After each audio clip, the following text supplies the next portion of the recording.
الحمد لله رب العالمين وصلى الله وسلم وبارك على نبينا محمد وعلى آله وأصحابه أجمعين أما بعد فهذه الليلة هي ليلة 21 من شهر شوال عام 1435 من هجرة النبي صلى الله عليه وسلم والدرس هو 12 من كتاب الأصول الثلاثة للإمام محمد بن عبد الوهاب رحمه الله. Nous sommes le 16 août 2014 et ce soir, Inch'Allah, nous allons entrer dans le 12e cours des 3 fondements de l'imam, le grand savant Muhammad ibn Abd al-Wahhab rahimahullah ta'ala.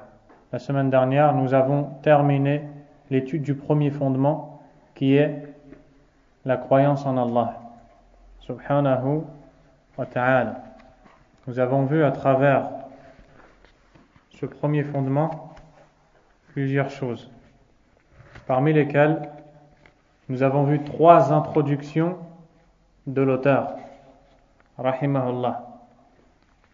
La première concerne l'obligation de connaître 4 points. Qui peut me les citer? Non.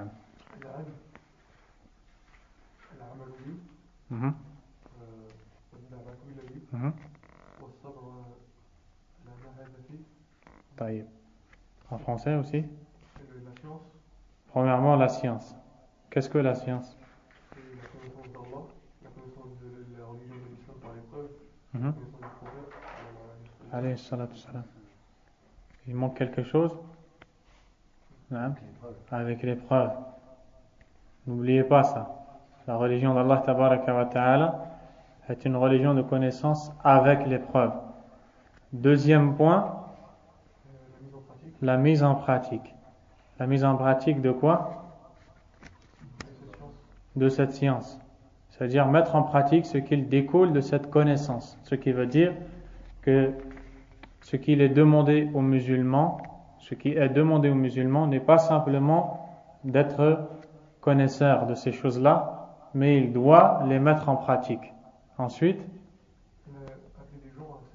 appeler les gens à cette science. Appeler les gens à Allah tabaraka wa ta'ala, à la religion d'Allah et à la sunna du prophète sallallahu alayhi wa sallam. Quatrièmement,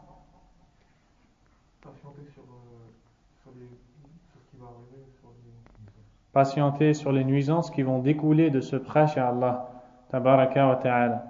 D'où est-ce qu'on a pris ces 4 points et l'obligation de les connaître, Soufiane? Surat al-Asr. Taïb. Où exactement on les trouve? Dans les versets. Lesquels? Récite les versets. Non.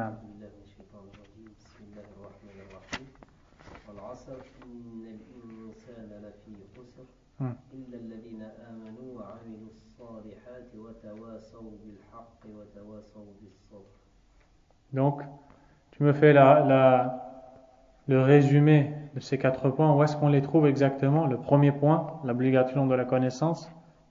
Où est-ce qu'on le trouve? Naam. Illa alladhina amanu. Sauf ceux qui ont eu la foi ou qui ont cru. Et ne peut avoir la foi que celui qui a une connaissance. Car tu ne peux avoir foi qu'en une chose que tu connais, n'est-ce pas? Où est-ce que l'on prend l'obligation de la mise en pratique, Ibrahim? Wa amilu salihat, et qui ont mis en pratique les bonnes actions. Où est-ce que l'on prend, Abdallah, le troisième, c'est-à-dire le fait d'appeler Allah Azza wa Jal, wa tawasaw bil haqq, et qui s'enjoignent mutuellement la vérité? Où est-ce que l'on prend l'obligation de patienter devant les nuisances qui vont résulter de ce prêche à Allah? Wa tawasaw bis sabr. Barakallahu fikum. Également, l'imam al-Bukhari rahimahullah n'a-t-il pas cité un chapitre dans son recueil de hadiths authentiques qu'il a intitulé, Ibrahim, Bab al-ilm qabla al-qawli wal-amal, chapitre concernant l'obligation d'avoir la science avant même de parler ou de mettre en pratique. Puis il a cité le verset où Allah Azza wa Jal ordonne à son prophète sallallahu alayhi wa sallam la science. Avec cela, il a terminé la première introduction. La deuxième introduction est composée elle-même de 3 parties. L'auteur, rahimahullah, dit qu'il est obligatoire à chaque musulman et musulmane de connaître ces 3 points essentiels. Le premier, qui est-ce qui s'en rappelle? Naam, Wissam.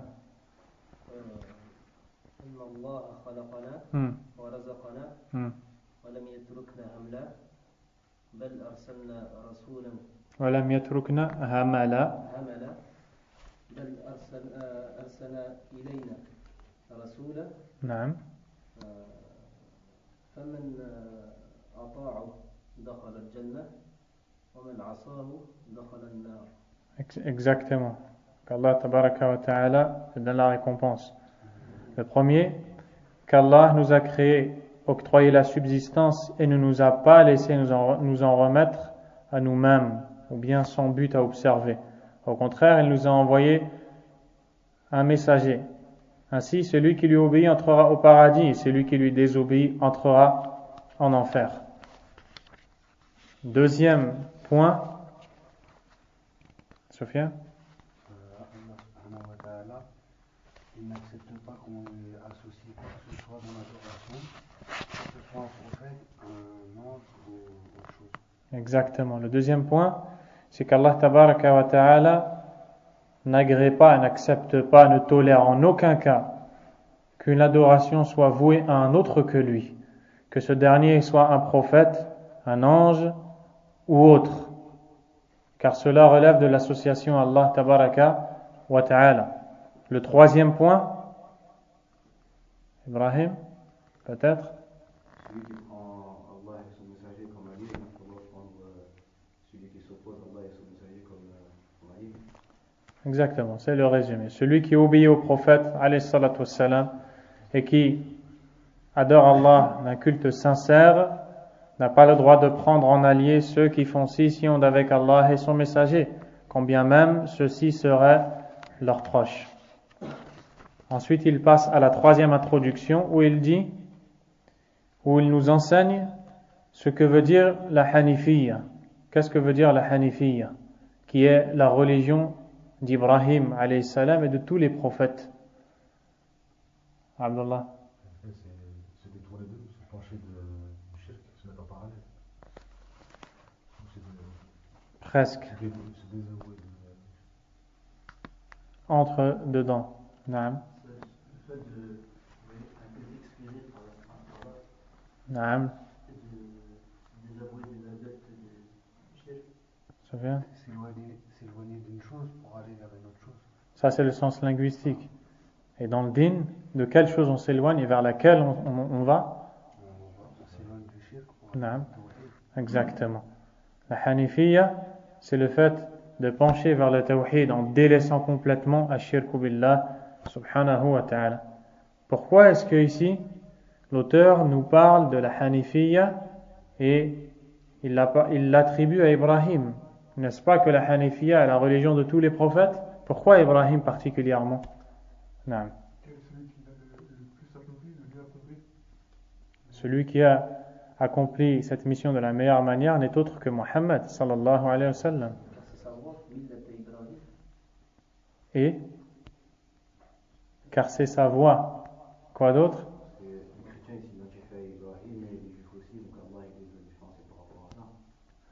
Les chrétiens s'identifiaient à Ibrahim et s'apparentaient à ce dernier, de même que les juifs.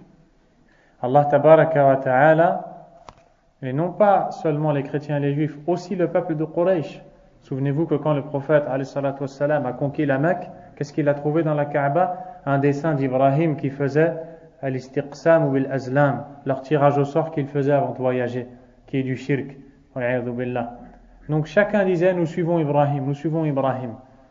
Allah Azza wa Jalla leur a répondu en leur disant, ce qui veut dire que seuls les musulmans sont ceux qui suivent Ibrahim. Donc c'est comme si que Allah Azza wa Jalla dans le Coran qui nous ordonne de suivre la religion d'Ibrahim nous disait à tous ces gens-là, si vraiment vous êtes sincères dans votre prétention à suivre Ibrahim, alors voici la religion d'Ibrahim. Deuxièmement, pourquoi est-ce que ici est citée la Millah de Ibrahim, la religion d'Ibrahim particulièrement? Parce que avec le prophète Ibrahim, Allah Tabaraka wa Ta'ala a légiféré des choses qui ne cessent d'être valables jusqu'à cette époque. À titre d'exemple, Ibrahim, le Hajj, le Tawaf, la circoncision, le Dhabh, le sacrifice de la bête, toutes ces choses-là ont été légiférées par Allah Tabaraka wa Ta'ala avec son prophète Ibrahim alayhi salam. Et ces choses ne cessent d'être valables jusqu'à cette époque. Sinon, tous les prophètes sont suiveurs de la Hanifiyya, qui est la religion de monothéisme pur. Taïb. Ensuite, nous avons vu certaines adorations, et c'est ce que vous avez vu récemment. Tout cela pour vous montrer que nul autre qu'Allah n'a le droit à l'adoration. Qui est-ce qui se souvient combien sont les catégories de khawf, de peur? Ibrahim. Elles sont de 3. Ibrahim numéro 2, tu confirmes? Cite-moi les 3 que tu as à l'esprit.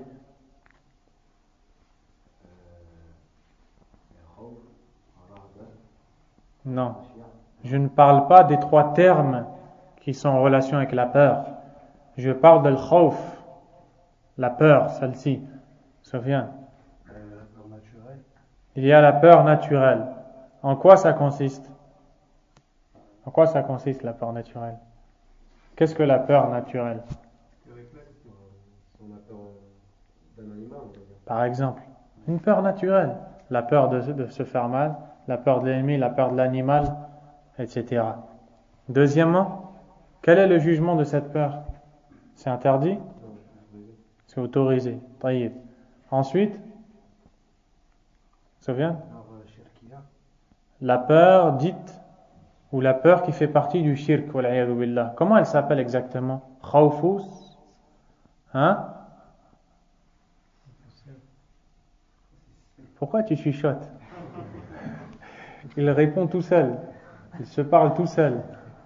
Moi, je cherche des gens qui me répondent à moi. Je ne cherche pas des gens qui se répondent tout seuls.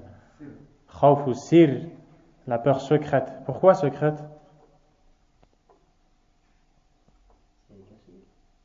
Parce qu'elle est cachée? Parce qu'elle vient du cœur? Quoi d'autre? Parce que celui qui éprouve cette peur ne l'éprouve que en croyant que celui qu'il redoute ou dont il a peur est capable de faire des choses que seul Allah est capable de faire. C'est une croyance cachée en lui qui le pousse à associer Allah tabaraka wa ta'ala. Et elle consiste à craindre un autre qu'Allah comme on craint Allah ou plus. Donc ce n'est plus une question de peur naturelle. Troisièmement, Abdullah? Naam, la peur d'Allah tabaraka wa ta'ala. Et donc cet acte est un acte d'adoration. Quatrièmement, la peur interdite, haram. Elle est interdite mais ce n'est pas du shirk. Donc elle est différente de la peur qui fait partie de l'association.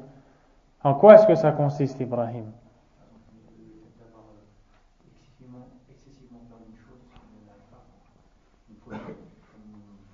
Pas du tout. Tu as essayé, jazakallah khayran. Oui, Sam. La peur des hommes, c'est-à-dire, si tu rencontres l'ennemi, tu as le droit d'avoir peur. La peur naturelle, pas celle qui te fait désobéir à Allah. Je vous ai donné un indice là. Sofiane. Par exemple, quelqu'un a peur de son père lui dit va m'acheter des cigarettes. Hmm. Par exemple. Et lui, il sait très bien que c'est haram les cigarettes. Naam. Mais la peur de son père, alors il va y aller acheter des cigarettes. Exactement. C'est la peur qui conduit à une chose interdite. C'est la peur qui à la base est naturelle, mais elle arrive à une limite où elle conduit à une chose interdite, donc elle devient interdite, cette peur.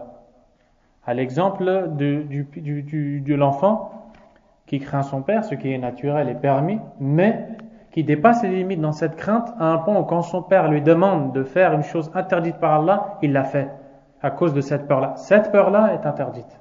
C'est un péché. Certains savants ont même dit que c'est du shirk asghar. Cinquièmement, et la dernière, c'est la peur de rien. La personne qui a peur de l'ombre, qui a peur d'un bruit, qui a peur de choses imaginaires. Cette peur-là, elle est blâmée dans le Coran, dans la Sunna, parce que le prophète sallallahu alayhi wa sallam a demandé à Allah tabaraka wa ta'ala de le protéger. C'est ce qu'on appelle al-jubn. Et avant dans les invocations du soir, le prophète alayhi wa sallam dit wa'udhu bika min al-jubni wal-bukhl. Et je recherche ta protection contre la lâcheté et l'avarice. Et les adorations sont plus nombreuses et on s'arrêtera ici, Inch'Allah.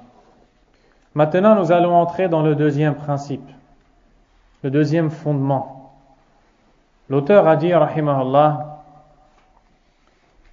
الأصل الثاني معرفة دين الإسلام بالأدلة وهو الاستسلام لله بالتوحيد والانقياد له بالطاعة والبراءة من الشرك وأهله وهو 3 مراتب الإسلام والإيمان والإحسان وكل مرتبة لها أركان. Le deuxième fondement, c'est la connaissance de la religion de l'islam par l'intermédiaire de preuves. L'islam consiste à se soumettre à Allah en pratiquant le monothéisme, se soumettre à lui, en lui obéissant, désavouer totalement le polythéisme et ses partisans. Il se divise en 3 degrés: l'islam, la foi, l'excellence. Al-Islam, al-Iman wa al-Ihsan. Chaque degré repose sur des piliers. Voici donc l'auteur, rahimahullah, qui entre dans le deuxième fondement, qui est la connaissance de l'islam.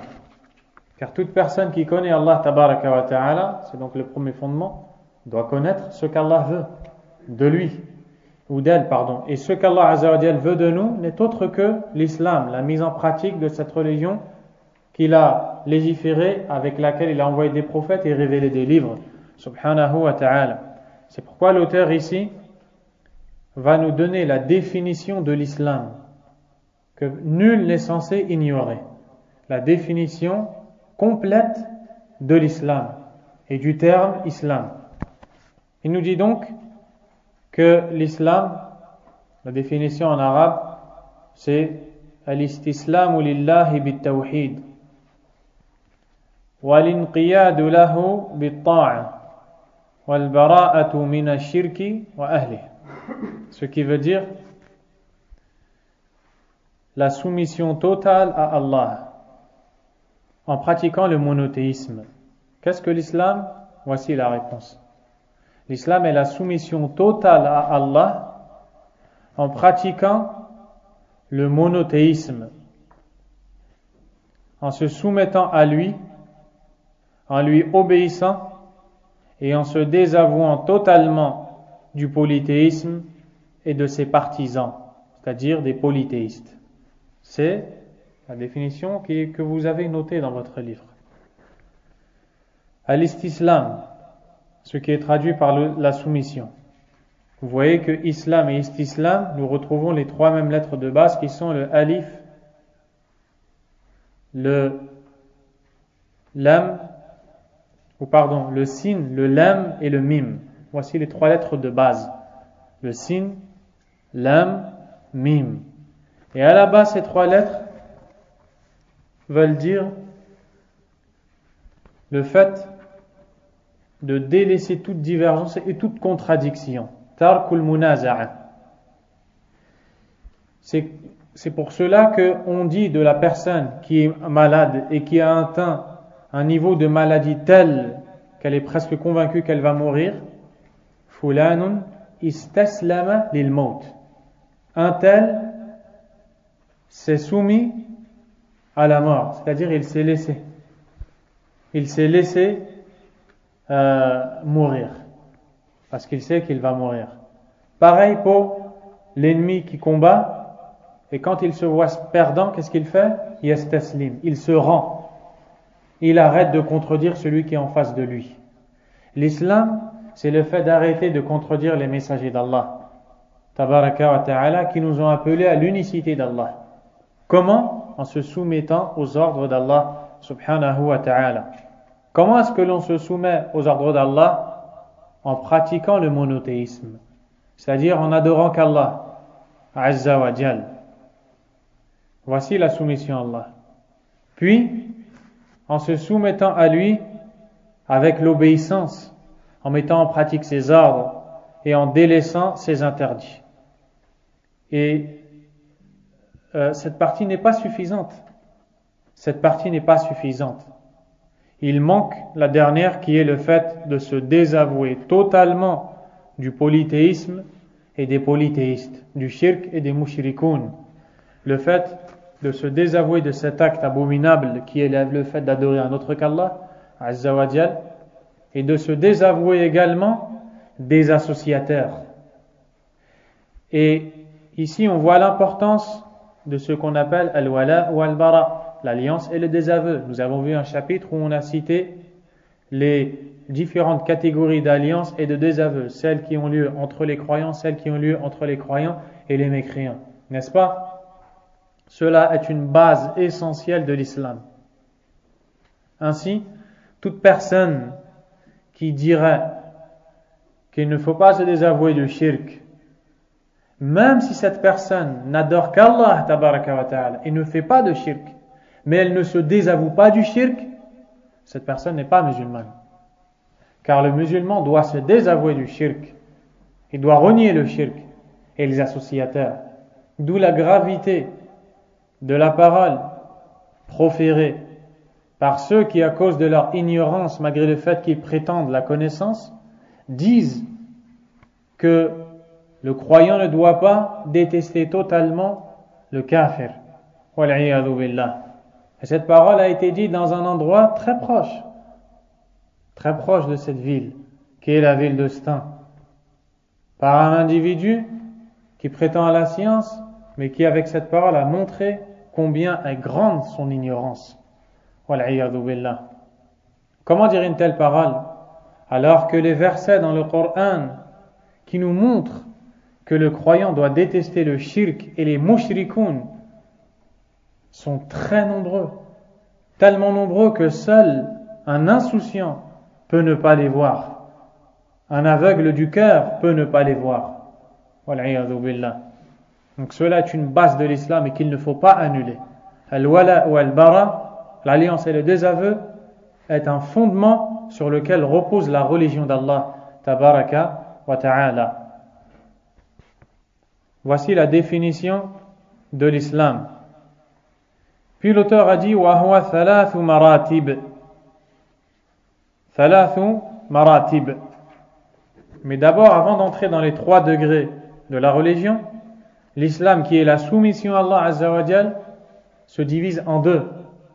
Il y a la soumission aux ordres d'Allah azza wa jal, les ordres et les interdits dans le Coran, dans la Sunna. Il y a la soumission aux décrets d'Allah. Et on en a parlé dans le dernier cours. La soumission aux décrets d'Allah, c'est une chose qui concerne tout le monde. Et personne ne peut l'éviter. Une personne qui a faim est soumise à aller manger. Une personne qui est malade est soumise à se soigner. Une personne qui est fatiguée est soumise au repos. Et en cela, nous sommes tous soumis à Allah azza wa jal, les croyants et les mécréants. Ce n'est pas cette soumission qui est demandée à l'homme, car elle est inévitable. Celle qui est demandée à l'homme, c'est la soumission aux ordres d'Allah azza wa jal, aux ordres et aux interdits. L'islam est de 3 degrés. La religion d'Allah tabaraka wa ta'ala se divise en 3 degrés.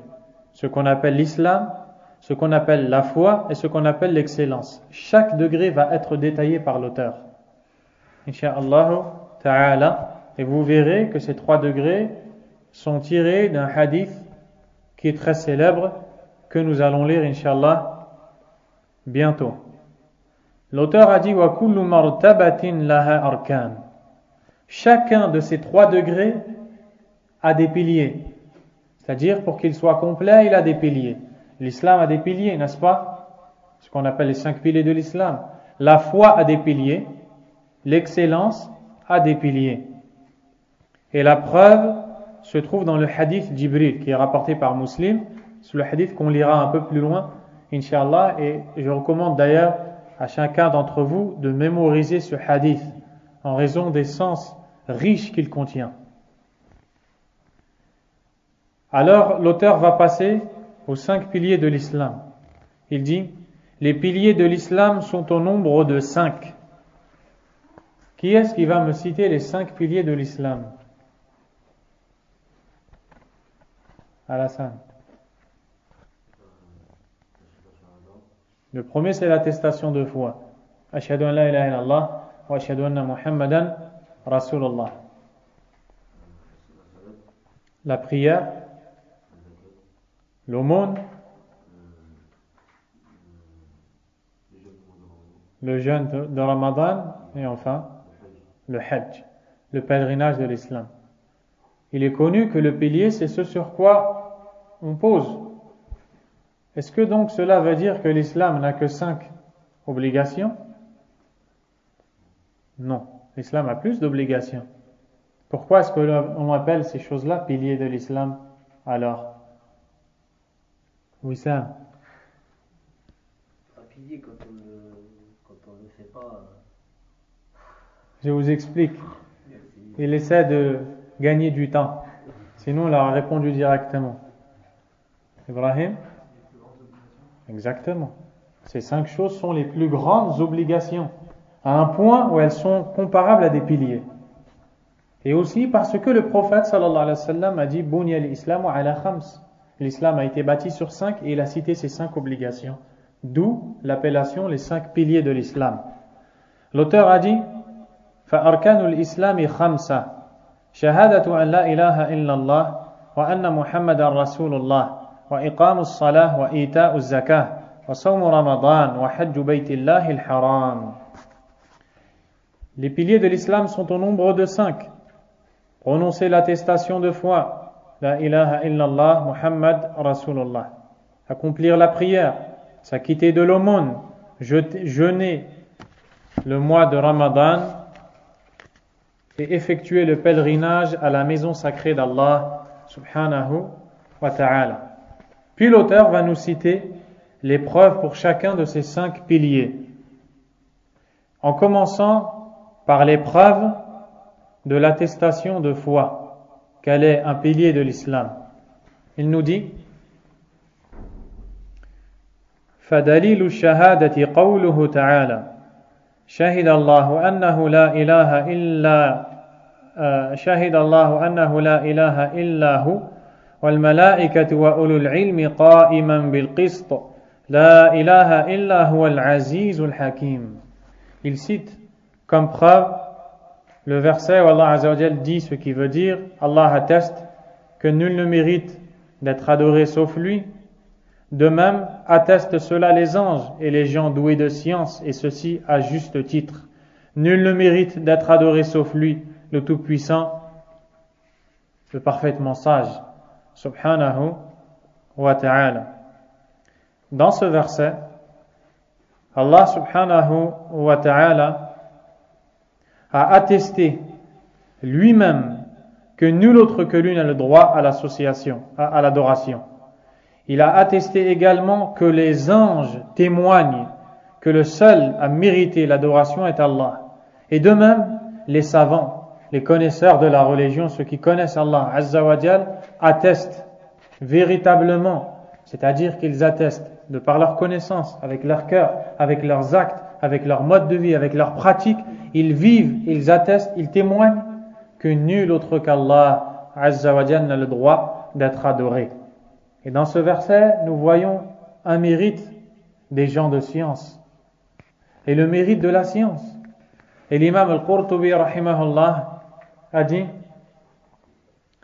que s'il y avait des gens plus nobles que les savants, Allah subhanahu wa ta'ala les aura cités dans ce verset quand il a parlé de ceux qui témoignent. Il y a Allah, les anges et les gens de science. Ça veut dire que les gens de science sont les meilleurs des gens sans le moindre doute.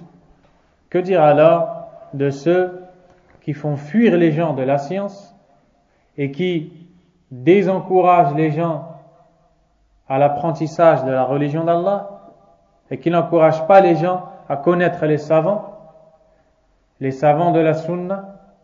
Que dire de tout cela après entendre un tel verset? Et donc le Cheikh Al-Uthaymin rahimahullah a dit que ce verset montre la grande place qu'occupent les gens de science chez Allah subhanahu wa ta'ala. Ce qui est voulu par les gens de science, est-ce que ce sont ceux qui ont la connaissance de choses de science dans ce bas monde? Est-ce que quand Allah tabaraka wa ta'ala dans le Coran nous parle de science et de savants, il nous parle de savants de la biologie, de la chimie, de la physique, des maths, de la médecine? Non. Il nous parle que des savants de l'islam, que des savants de la religion. Lorsqu'Allah ou le prophète alayhi salatu wassalam parle de science ou de savants, sachez que la science voulue ou les savants voulus ne sont rien d'autre que la science de la religion d'Allah et les savants de la sharia, les savants de la religion d'Allah subhanahu wa ta'ala. Puis Allah azza wa jal a réitéré à la fin du verset La ilaha illahu. L'auteur va nous en donner le sens de cette parole La ilaha illallah, que personne n'a le droit d'ignorer. Il va nous donner son sens et nous citer un certain nombre de versets qui appuient ce sens, pour nous montrer qu'il a compris le sens de ces versets, de cette parole La ilaha illallah, à travers ces versets. Et ainsi doit être le croyant. Il ne comprend sa religion qu'avec les textes. Il dit وَمَعْنَاهَا لَا مَعْبُودُ بِحَقٍّ إِلَّا اللَّهِ. Et le sens de cette parole, La ilaha illallah, veut dire La ma'bouda bihaqqin illallah. C'est-à-dire, il n'y a de divinité méritant réellement l'adoration qu'Allah. Voici le sens de La ilaha illallah. Nulle autre divinité qu'Allah n'a le droit à l'adoration. Il n'y a de divinité méritant réellement l'adoration qu'Allah subhanahu wa ta'ala. Se sont égarés de cette compréhension beaucoup de gens qui prétendent la bonne compréhension de l'islam. Certains ont dit La ilaha illallah signifie La khaliqa illallah. Il n'y a de créateur que Allah. Cette parole est vraie, mais est-ce qu'elle est le sens voulu de La ilaha illallah? Elle n'est pas le sens voulu de La ilaha illallah. Certains disent La hakima illallah. Il n'y a de juge qu'Allah. Est-ce que cette parole est véritable? Oui. Mais est-ce que c'est ce qui est voulu de La ilaha illallah? Non. D'autres, pire encore, Jama'atu Tablir, les partisans du Tablir, dont j'ai rencontré un il n'y a pas si longtemps que ça, disent dans leur livre, l'auteur, le fondateur de ce groupe qui se nomme Mohammed Ilyas, disent que La ilaha illallah signifie de faire sortir le tout doute du cœur et d'y mettre à la place la certitude.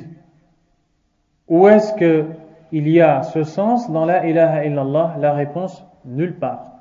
C'est une pure invention. Ainsi, ils doivent se corriger et apprendre leur religion sans s'enfler d'orgueil et accepter la vérité, car c'est cette vérité qui nous conduira ensemble, incha'Allah, au paradis d'Allah, tabaraka wa ta'ala. La ilaha illallah, le terme ilah vient du verbe arabe alaha ya'lahu. Le verbe alaha signifie adorer. C'est le verbe adorer. C'est le même sens que abada. Alaha et abada sont deux verbes arabes qui signifient adorer. Il n'y a aucune différence. Ensuite, le terme ilah, à la base, c'est ma'louh. Tout comme le mot kitab, à la base, c'est maktoub. Ou bien le mot firash, à la base, c'est mafrouch. Pareil pour ilah, à la base, c'est ma'louh. Ma'louh, c'est celui qui est adoré. Le livre que l'on appelle kitab, à la base, il y a une autre forme du mot qui est maktoub, ce qui est écrit. Et le livre, on l'appelle kitab en arabe parce que c'est quelque chose de maktoub, quel qui est écrit. Pareil pour le lit, firash. Pourquoi est-ce qu'on l'appelle firash? Parce que c'est quelque chose qui est mafrouch, c'est-à-dire qui est étalé au sol. Eh bien, ilah et ma'louh, c'est la même chose. Donc la ilaha, ce qui est voulu par ilah, c'est la divinité. C'est ce qui est adoré. La ilaha. Dans cette phrase, il y a une négation suivie d'une affirmation. Ce qu'on appelle les piliers de la ilaha illallah. Le premier pilier, c'est la ilaha. La négation. C'est une négation générale. C'est une négation du droit de l'adoration pour tout autre qu'Allah. Azza wa Jalla. La ilaha. Ensuite, illallah, sauf Allah. C'est une affirmation particulière. On a affirmé particulièrement à Allah seul le droit à l'adoration. Pourquoi est-ce que Muhammad ibn Abdul Wahhab, rahimahullah, a dit que la ilaha illallah signifie la ma'bouda bihaqqin illallah? Il n'y a de divinité digne réellement d'être adorée qu'Allah, ou bien nulle divinité ne mérite l'adoration sauf Allah. Il a compris ça d'où? Du terme ilah. Le mot ilah, il veut dire divinité, celui qui est adoré. Donc, quand Allah Azza wa Jalla a dit la ilaha illallah, il n'y a aucune divinité sauf Allah, c'est-à-dire il n'y a aucune divinité méritant l'adoration sauf Allah. Car il y a des divinités, n'est-ce pas? Le soleil est adoré en dehors d'Allah, la vache est adorée en dehors d'Allah, la croix est adorée en dehors d'Allah, telle et telle chose est adorée en dehors d'Allah. Donc, est-ce que ce qui est voulu, c'est de nier l'existence de divinité? Non. Ce qui est voulu, c'est de nier le droit à l'adoration pour ces divinités adorées faussement. La ilaha la ma'bouda bihaq. Nulle divinité, il n'y a aucune divinité méritant réellement l'adoration, illallah. D'où est-ce que cela vient? Du Coran. Et c'est ce que vous allez voir à travers les versets que Muhammad ibn Abdul Wahhab rahimallah a cités pour montrer le sens de la ilaha illallah.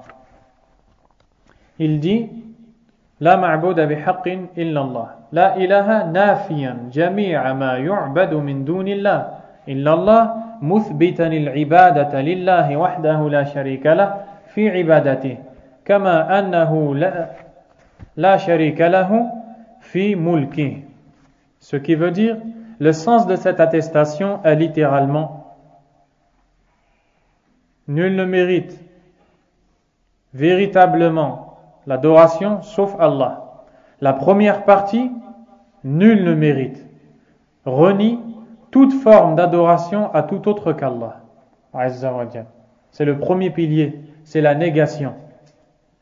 La seconde partie, sauf Allah, confirme que tout acte d'adoration doit être réservé à Allah, sans qu'il n'ait aucun associé dans celui-ci, de la même façon qu'il n'a aucun associé dans son royaume.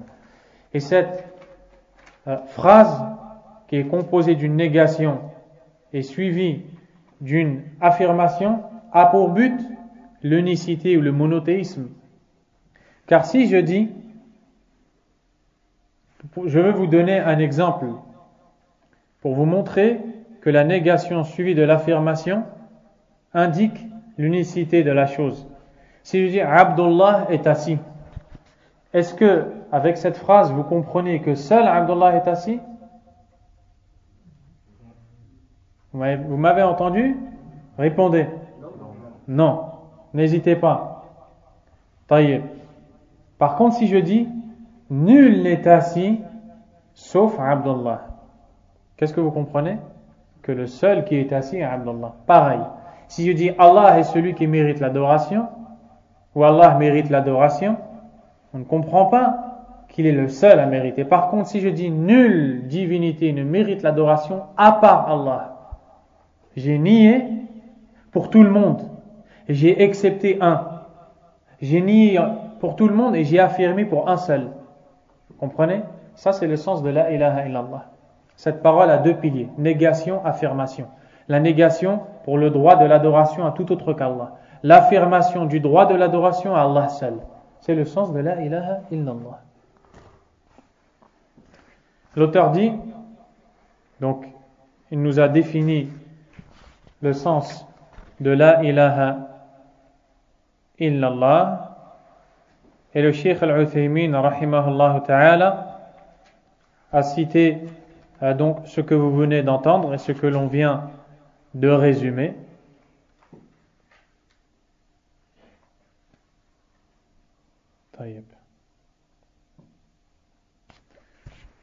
L'auteur a dit وتفسيرها الذي يوضحها قوله تعالى وإذ قال إبراهيم لأبيه وقومه إنني براء مما تعبدون إلا الذي فطرني فإنه سيهدين وجعلها كلمة باقية في عقبه لعلهم يرجعون. Il cite un certain nombre de versets qui sont des preuves qui nous montrent le sens de la ilaha illallah. Tout ça pour nous montrer que nous, musulmans, nous devons tirer la compréhension de notre religion des textes du Coran, non pas de personnes qui innovent dans la religion d'Allah et qui apportent des choses nouvelles qui ne seront légiférées en aucun cas par Allah tabaraka wa ta'ala. Il dit l'interprétation de cette attestation, c'est donc le sens de cette parole, est clairement expliqué dans la parole suivante d'Allah Azza wa Jal. Donc la traduction, et c'est dans Surat Az-Zukhruf, les ornements. Allah dit, ce qui veut dire, et lorsque Ibrahim dit à son père et à son peuple, je me désavoue totalement de tout ce que vous adorez, sauf celui qui m'a créé, car c'est lui qui me guidera. Il transmit alors cette parole à ses descendants, afin qu'ils se repentent de leur polythéisme, ou bien afin qu'ils reviennent vers Allah.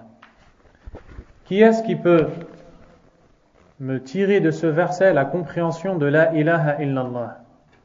Naam. Tu as mal au dos? Tu as mal au dos?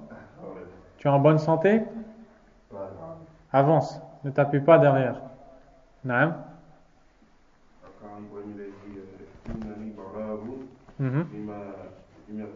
Naam. C'est-à-dire qu'il a fait une négation plus qu'il y a dehors d'Allah, c'est-à-dire qu'il soit les barrages, les idoles, d'accord. C'est faux. D'accord, donc ici, premièrement, voilà, ça c'est la première partie. Ibrahim alayhi salam dit, je me désavoue totalement de ce que vous adorez en dehors d'Allah. Ici il a nié. Puis il a dit, Naam, fatarani. À l'exception de celui qui m'a créé, je me désavoue de tout ce que vous adorez, à l'exception de celui qui m'a créé. Ça c'est le sens de la ilaha illallah. Nulle autre divinité qu'Allah mérite l'adoration. Comprenez? Et regardez ce qui est dit ensuite. Il transmit alors cette parole à ses descendants. Quelle parole? La ilaha illallah. Donc il nous montre clairement que le sens de la ilaha illallah, la parole transmise par Ibrahim à ses descendants, c'est de se désavouer de l'adoration de tout autre qu'Allah Azza wa Jal, et d'affirmer que seul Allah a droit à l'adoration subhanahu wa ta'ala. Ibrahim a dit innani bara. Innani bara. Bara vient de al-bara'a, c'est le désaveu, le fait de se déclarer innocent de cette chose et de s'en désavouer. Ibrahim s'est déclaré innocent de l'association et s'en est désavoué, ainsi que de ses partisans, les associateurs. Puis quand il dit « Illa alladhi fatarani », c'est-à-dire à l'exception de celui qui m'a créé. Fatara veut dire khalaqa, créer. Il vient par là confirmer le sens de illallah subhanahu wa ta'ala. طيب. Alaykum salam wa rahmatullah. Deuxième verset, l'auteur a dit وقوله قل يا أهل الكتاب تعالوا إلى كلمة سواء بيننا وبينكم ألا نعبد إلا الله ولا نشرك به شيئا ولا يتخذ بعضنا بعضا أربابا من دون الله فإن تولوا فقولوا اشهدوا بأننا مسلمون. Traduction du verset. Ô vous, les gens du livre, dis, ô vous les gens du livre. Ici Allah tabaraka wa ta'ala ordonne au prophète Mohammed sallallahu alayhi wa sallam de s'adresser aux gens du livre. Qui sont les gens du livre? Les juifs et les chrétiens. Ô vous les gens du livre, venez à une parole commune entre vous et nous. Que nous adorions Allah, que nous n'adorions qu'Allah, que nous ne lui associons rien et que nous ne prenions personne d'entre nous pour Seigneur en dehors d'Allah. Puis, s'ils vous tournent le dos, dites-leur, soyez témoins que nous sommes soumis à Allah, subhanahu wa ta'ala. Voici la définition de la ilaha illallah. Allah tabaraka wa ta'ala dit à Ibrahim alayhi salam, dit au prophète Mohammed sallallahu alayhi wa sallam, d'interpeller les gens du livre en leur disant, on vous invite à une parole commune entre nous ou entre vous et nous. Quelle est cette parole? Que nous n'adorions qu'Allah. Ça c'est le sens de la ilaha illallah. C'est ça la parole qui est voulue ici. Quelle est cette parole? La ilaha illallah. Qu'est-ce que veut dire cette parole? Que nous adorions Allah, que nous ne lui associons rien et que nous ne prenions personne d'autre d'entre nous pour Seigneur en dehors d'Allah. Subhanahu wa ta'ala. Donc Allah tabaraka wa ta'ala a ordonné à son prophète sallallahu alayhi wa sallam d'annoncer aux associateurs parmi les gens du livre, qui sont les juifs et les chrétiens, que le seul méritant l'adoration n'est autre qu'Allah, et que c'est cette parole avec laquelle les prophètes ont été envoyés, à la tête desquels Muhammad, alayhi salatu wassalam, qui en est le sceau des prophètes, sallallahu alayhi wa sallam, puisqu'Allah lui dit, ô vous les gens du livre, je vous invite à une parole. Quelle est cette parole? La ilaha illallah. L'auteur a dit, ودليل الشهادة أن محمدا رسول الله قوله تعالى لقد جاءكم رسول من أنفسكم عزيز عليه ما عنتم حريص عليكم بالمؤمنين رؤوف رحيم. La preuve de l'attestation que Mohammed est le messager d'Allah sallallahu alayhi wa sallam est la parole d'Allah, c'est donc la traduction. Certes, un messager issu d'entre vous vous est bel et bienvenu, auquel pèsent lourd les difficultés que vous portez. Il est soucieux de votre bien-être et de vous éviter tout préjudice. Il est compatissant et miséricordieux envers les croyants. Allah subhanahu wa ta'ala a cité dans ce verset wa alaykum salam, l'envoi du prophète Mohammed sallallahu alayhi wa sallam. Il nous a dit que ce messager a été envoyé par Allah tabaraka wa ta'ala et qu'il est soucieux pour notre guider sallallahu alayhi wa sallam. Puis l'auteur va nous citer le sens de cette attestation en nous disant ومعنى شهادة أن محمد رسول الله صلى الله عليه وسلم طاعته فيما أمر وتصديقه فيما أخبر واجتناب ما نهى عنه وزجر وأن لا يعبد الله إلا بما شرع. Il va citer 4 choses qui sont les implications du témoignage que Mohammed est le messager d'Allah sallallahu alayhi wa sallam. C'est-à-dire que toute personne qui dit Ashhadu anna Muhammadan Rasulullah doit savoir que cette parole, ce témoignage implique 4 choses. D'où est-ce que viennent ces 4 choses? Elles ne viennent de nulle part ailleurs que du Coran et de la Sunna, comme vous allez voir, incha'Allah ta'ala. Il dit, le sens de cette attestation est, premièrement, obéir à tout ce qu'il a ordonné, croire sincèrement en ses paroles révélées, s'éloigner de tout ce qu'il a interdit et réprimé, n'adorer Allah que selon ce qu'il nous a légiféré. Sallallahu alayhi wa sallam. Et ce qui est voulu par le mot shahada, témoignage ou attestation, c'est le fait de prononcer et de témoigner avec la langue, de prononcer et d'attester la croyance qui est dans notre cœur. Ce n'est donc pas qu'une parole, mais elle doit être accompagnée d'une croyance. Et c'est donc le fait de témoigner avec la langue de ce qu'il y a dans le cœur que Muhammad, le fils d'Abdullah, sallallahu alayhi wa sallam, est celui qu'Allah a choisi pour l'envoyer à l'ensemble des mondes, aux djinns, aux hommes, afin qu'ils n'adorent qu'Allah subhanahu wa ta'ala. On ne peut adorer Allah qu'en suivant ce prophète sallallahu alayhi wa sallam.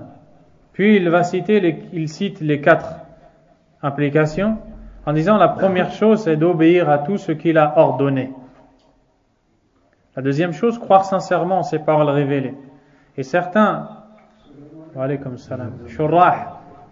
certains savants qui ont commenté l'usul al-thalatha ont dit que s'il avait dit premièrement croire sincèrement en ses paroles, tasdiquhu fima akhbar, puis après ta'atuhu fima amar, obéir à tout ce qu'il a ordonné, ça aura été meilleur, puisque obéir est le fruit de la croyance, mais ce n'est pas un grand problème. Premièrement, obéir à tout ce qu'il a ordonné, sallallahu alayhi wa sallam. Le musulman doit obéir aux ordres du prophète sallallahu alayhi wa sallam, sans polémiquer, sans débattre, sans s'opposer. Allah azza wa jalla a dit dans le Coran: فَلْيَحْذَرِ الَّذِينَ يُخَالِفُونَ عَنْ أَمْرِهِ أَنْ تُصِيبَهُمْ فِتْنَةٌ أَوْ يُصِيبَهُمْ عَذَابٌ أَلِيمٌ. Que prennent garde ceux qui s'opposent à son commandement, que ne les touche un trouble ou que ne les touche un châtiment douloureux. Un châtiment douloureux. Le commandement ici, c'est le commandement du prophète sallallahu alayhi wa sallam. Et Allah tabaraka wa ta'ala nous a ordonné d'obéir au prophète sallallahu alayhi wa sallam à un point où l'imam Ahmad rahimahullah a dit: نظرت في المصحف فوجدت أن الله عز وجل أمرنا بطاعة الرسول صلى الله عليه وسلم في أكثر من 33 موضعا. J'ai médité le Coran, je me suis aperçu qu'Allah nous a ordonné d'obéir à son prophète plus de 33 fois dans le Coran. Pourquoi? Parce que l'obéissance au prophète sallallahu alayhi wa sallam, c'est l'obéissance à Allah. Allah azza wa jalla a dit: وَمَنْ أَطَاعَ الرَّسُولِ فَقَدْ أَطَاعَ اللَّهِ. Et celui qui a obéi au messager a certes obéi à Allah subhanahu wa ta'ala. Ça c'est le premier point. Le deuxième point, tasdiquhu fima akhbar, croire sincèrement en ses paroles révélées, croire que tout ce qui sort de la bouche du prophète Muhammad sallallahu alayhi wa sallam est une vérité. Il ne faut pas douter, il ne faut pas rejeter, il ne faut pas s'opposer, il ne faut pas mécroire à ces informations sallallahu alayhi wa sallam. Et il y a un compagnon qui était chargé de noter, il était chargé d'écrire et d'enregistrer tout ce que disait le prophète sallallahu alayhi wa sallam, jusqu'à ce que le peuple de Quraysh lui a dit: إنك تكتب كل شيء سمعته من رسول الله ورسول الله بشر يتكلم في الغضب والرضا.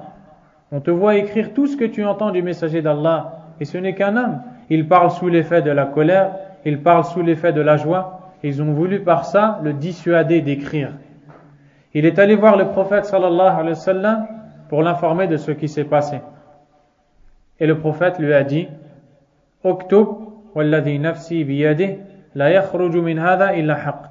Écrit, car par celui qui détient mon âme dans sa main, ne sort de cet endroit que la vérité, en montrant sa bouche, sallallahu alayhi wa sallam.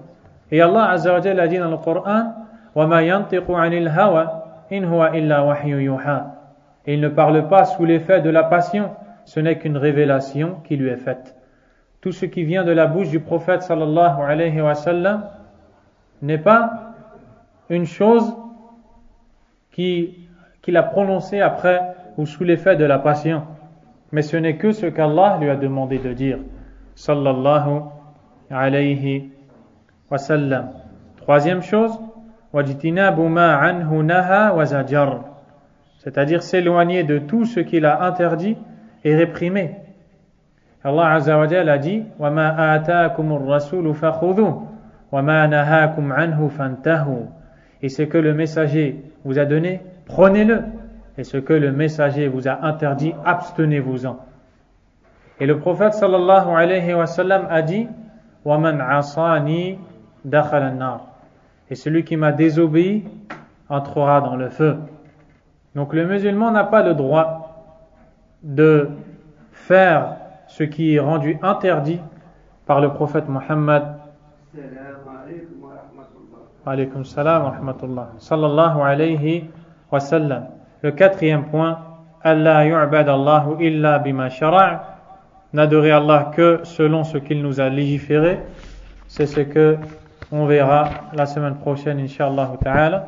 Wallahu a'lam wa sallallahu wa sallam wa baraka ala nabiyyina Muhammad wa ala alihi wa ashabihi ajma'in. Subhanakallahumma wa bihamdik ashhadu an la ilaha illa ant astaghfiruka wa atubu ilayk.